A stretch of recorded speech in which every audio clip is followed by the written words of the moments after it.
Next, we're going to talk about the aluminum wood type products on the market. And these products are designed to convert roll form, which is just this same material that you build lightweight gutters out of.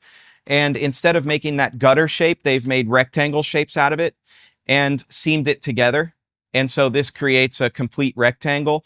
Now, this system is designed to take your regular patio cover, your lightweight patio cover, and then wrap it and dress it up. And so you're really screwing parts and pieces to a standard patio to give it like kind of a wood appearance.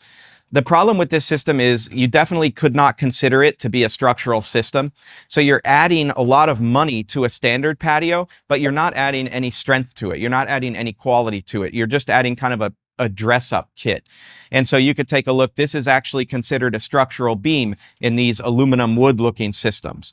The aluminum wood system is something that my company used to install quite a bit of, because it was the only thing formerly available on the market that would dress up a patio cover and make it look better than just standard patio covers looked back in the day. And so this system is what I would consider an expensive way to dress up what is an ugly structure.